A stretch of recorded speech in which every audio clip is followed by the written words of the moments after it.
నుంచి కూడా మనకు ఎన్నికలు కాలేదు కాబట్టి గ్రామాల విషయంలో అంత చులకన ఎందుకు ఎరుస్తుంది ప్రభుత్వాలు?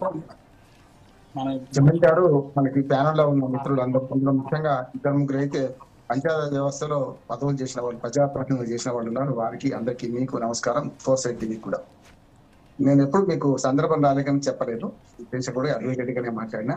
ఈ అంశం నాకు ఆసక్తికరమైంది, ఇష్టమైంది కూడా. కొంచెం అడ్వకేట్ ఈ పరిణామం చెప్పి ఇప్పటి పరిస్థితికి వస్తాను. కరెక్ట్ గా ఇప్పుడు జరుగుతున్న కాజ్ ఆఫ్ యాక్షన్ అంటాం కదా. ఇప్పుడు ఎందుకు వచ్చింది చర్చ అంటే, సరిగ్గా 2024 జనవరిలో జనవరి 26కి సర్పంచుల పదవి కాలం పూర్తయింది. 2024 మే జూన్ నాటికి మండలాధ్యక్షులకి, జడ్పీటీసీలు, ఎంపీటీసీలు అందరి పదవి కాలం పూర్తయింది. ఇంకొక 3 నెలలు అయితే అది కూడా ఏడాది అయిపోతుంది. గ్రామంలో ఉన్న గ్రామం నుంచి జిల్లా పరిషత్ ఉన్న 3 అంచెల వ్యవస్థ నిర్వీర్యమైపోయింది.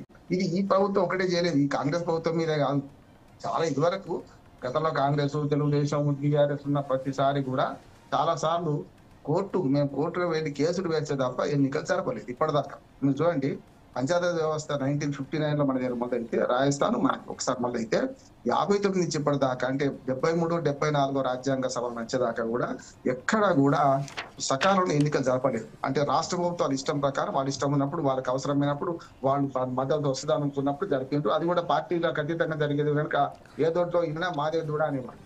ఎప్పుడైతే ఎన్టీ రామారావు గారు 87లో ఈ పంచాయతీలకు కాకుండా మండలాలకు, జిల్లా పరిషత్కు పార్టీ పరంగా ఎన్నికలు పెట్టిండ్రు, అప్పటి నుంచి మాత్రమే పార్టీలు వచ్చినాయి ఇందులో. అంతకుముందు పార్టీలకు అతీతంగానే మూడు జిల్లా పరిషత్ కానీ, మండలం కానీ, అంటే అప్పుడు బ్లాకులు కానీ, జిల్లా, ఇవి మూడు ఉండేవి.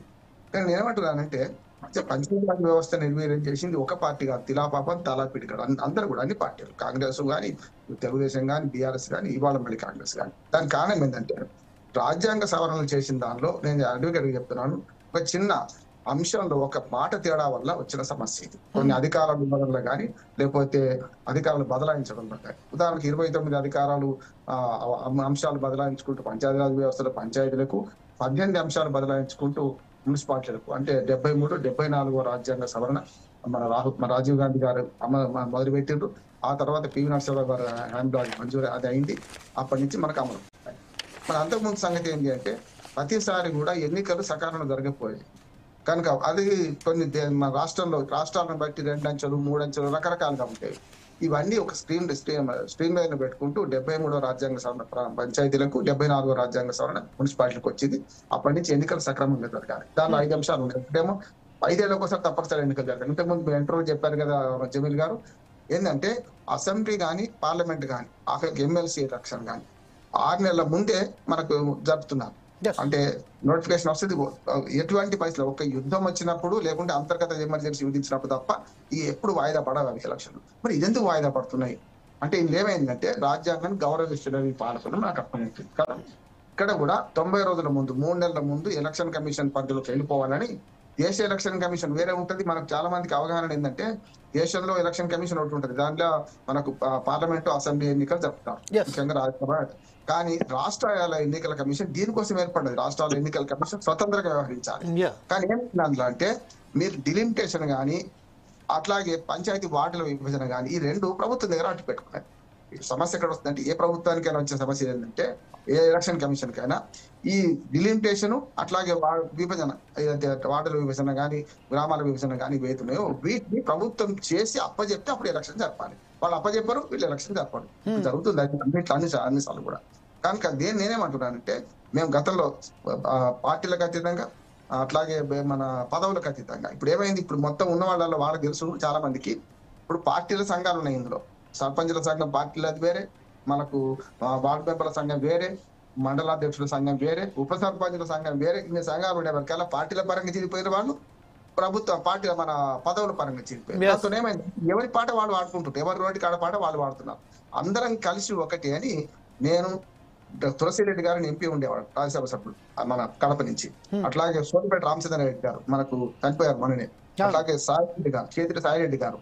ఇట్లా ఒక 10 మందిని కలిసి మేము మన పంచాయతీ రాజ్ సాధికారత సమాఖ్య, అంటే ప్రజాప్రతినిధుల సాధికారత సమాఖ్యాన్ని స్థానిక ప్రభుత్వాల మీద పెట్టి మేము దేశం, రాష్ట్రం అంతా తిరిగినాం. మొత్తం అంతా అంజనేయ ప్రసాద్ మనకు సర్పంచ్ సంఘం అధ్యక్షుడు, వాళ్ళందరూ కూడా కలిసి తిరిగేవాళ్ళం. ఇప్పుడు ఏమైందంటే, ఈ సంఘాలన్నీ ఎవరికి వాటి వేసుకొని పార్టీల పరంగా చీలిపోయింది. జరుగుతలేదు. దానివల్ల ఏమవుతుందంటే, ఎన్నికలు సకాలంలో జరుగుతలేదు. ఒక మాట చెప్పి తర్వాత దానికి వస్తాను నేను. ఇప్పుడు ఏంటంటే ఎన్నికలు సకాలంగా జరిగే ఒక మనకు రాజ్యాంగంలో సవరణ ఉన్న తర్వాత ఎందుకు జరుగుతలేదు అంటే నేను చెప్పిన ఈ కీలక మార్చాలి. అంటే ఇప్పుడు మీరు డిలిమిటేషన్ అవసరం తర్వాత 25 ఏళ్ళ దాకా లేదు కదా, అక్కడ మళ్ళీ డిలిమిటేషన్ అవసరం లేదు. పంచాయతీ మన పార్లమెంట్ ఎన్నికలు కానీ అసెంబ్లీ జరుగుతున్నాయి. ఇక్కడికి వచ్చే వరకు ఏమి ప్రభుత్వం దగ్గర కొంత అధికారం ఉంచుకున్నది. ఇప్పుడు ఎలక్షన్ కమిషన్ ఎలక్ట్ చేయాలంటే ఓటర్ లిస్ట్ తయారైంది, అన్ని రెడీ ఉన్నాయి. ఇప్పుడు ఎలక్షన్ కమిషన్ రెడీ ఉన్నది తెలంగాణ ఎన్నికల కమిషన్. కానీ ఇప్పటిదాకా ఎందుకు ఎన్నికలు జరుగుతలేవు అంటే మళ్ళీ డిలిమిటేషన్ చేస్తాం, మేము కొత్త పంచాయతీలు ఏర్పడ్డాయి, కొత్తగా వాటర్ డిలిమిటేషన్ చేయాలి, రిజర్వేషన్లు మార్చాలి అంటే జరుగుతుంది. గతంలో కేసీఆర్ గారు ఉన్నప్పుడు 2 సార్లు రిజర్వేషన్లు రెండోసారి కూడా ఎందుకు కావాలని అనుకున్నామంటే అనుభవం వచ్చేలోగా వాళ్ళ పదవులు పోతున్నాయి. ఉదాహరణకి ఇందులో మొత్తం 50% మంది మహిళలు ఎన్నిక అవుతున్నారు సార్. చాలా మంది నిమ్న వర్గాలు, కూలీలు అంటే రిజర్వేషన్ చాలా నిమ్న వర్గాల దళితులు వస్తున్నారు. ఇప్పుడు ఏమైంది, వాళ్ళకి 5 ఏళ్ళ అనుభవం వచ్చే వరకల్లా వచ్చేసారి రిజర్వేషన్ ఉండదు వాళ్ళకు. దానికి తమిళనాడు పద్ధతి ప్రవేశపెట్టమని మేము పెద్ద ఎత్తున పోరాడితే కేసీఆర్ గారు వచ్చినాక ఏం చేసిందంటే రెండోసారి రిజర్వేషన్ సీఎం అదే ఉంచుతా అన్నారు. ఇప్పుడు దాన్ని కొనసాగిస్తారా తీసేస్తారా అని ఇప్పుడు కాంగ్రెస్ ప్రభుత్వం చెప్తున్నారు. ఎందుకంటే ఈసారి రిజర్వేషన్లు మళ్ళీ మార్చాల్సిన అవసరం లేదు. లెక్క అయితే పోయినసారి 2018లో ఏది జరిగిందో అది ఇప్పుడు అదే జరగాలి, జరగాలి. కానీ ఏంటంటే కొత్తగా ఏమైతుంది అంటే ఇప్పుడు మళ్ళీ రిజర్వేషన్ సిస్టమ్ మారుస్తా, ఇది పాత తీసేసి మళ్ళీ కొత్తది పెడతా అంటున్నారు. కనుక ఎలక్షన్ కమిషన్ కు ఇప్పుడు ఒక అవరోధం ఏంటంటే ఆ లెక్కలు ఇచ్చేదాకా, అది చేసేదాకా పంచాయతీ ఎన్నికలు కానీ మనకు ఎంపీటీసీ జెడ్పీటీసీ జరగడానికి వీలు. ఒక మంచి అవకాశం ఈ ప్రభుత్వానికి వచ్చిన. ఎందుకంటే జమిలీ ఎన్నికల కోసం కేంద్ర ప్రభుత్వం ప్రయత్నం చేస్తుంది కదా, ఇక్కడ కూడా అన్ని పదవులు అయిపోయినాయి కదా. ఇప్పుడు ఏమైనా ఉంటే మున్సిపాలిటీలు కలిపేది కలపవచ్చు, జిహెచ్ఎంసీలు కలిపేది కలపవచ్చు, అన్ని వెసులుబాటు చేస్తుంది. ఒకేసారి ఈ 3 అంచెల వ్యవస్థ పంచాయతీ, మనకు మండలం, జిల్లా పరిషత్, ఈ 3 అంచెల వ్యవస్థ మొత్తం ఎన్నికలు ఒకసారి జరిపింది అనుకోండి, మళ్ళీ 5 ఏళ్ళ దాకా ఎన్నికలు ఉండవు కదా, ఓ బాధ పోతుంది. కనుక అక్కడ పార్లమెంటు, అసెంబ్లీ ఎన్నికలు, జమిలీ ఎన్నికలు కాదు, ఇప్పుడు ఇక్కడ జమిలీ ఎన్నికలు జరిపే అవకాశం, మంచి అవకాశం వచ్చింది కాంగ్రెస్ ప్రభుత్వానికి, చేయాల్సిన అవసరం. కానీ ఎందుకు భయపడతారంటే ఏమో ప్రజల మూడు ఎట్లుందో, ప్రభుత్వంలో మేము ఉన్నాం, రేపు ఓడిపోతే కష్టం కదా అని భయపడుతుంటారు. పంచాయతీలకు అయితే లేదు కదా, పార్టీలు లేవు కదా, పంచాయతీలో ఎవరు గెలిచినా పార్టీల పరంగా అయితే కాదు కదా. ఓకే రమణ్ గారు, ఇప్పుడు ప్రస్తుతం ఒకసారి మన మిత్రులైనటువంటి మన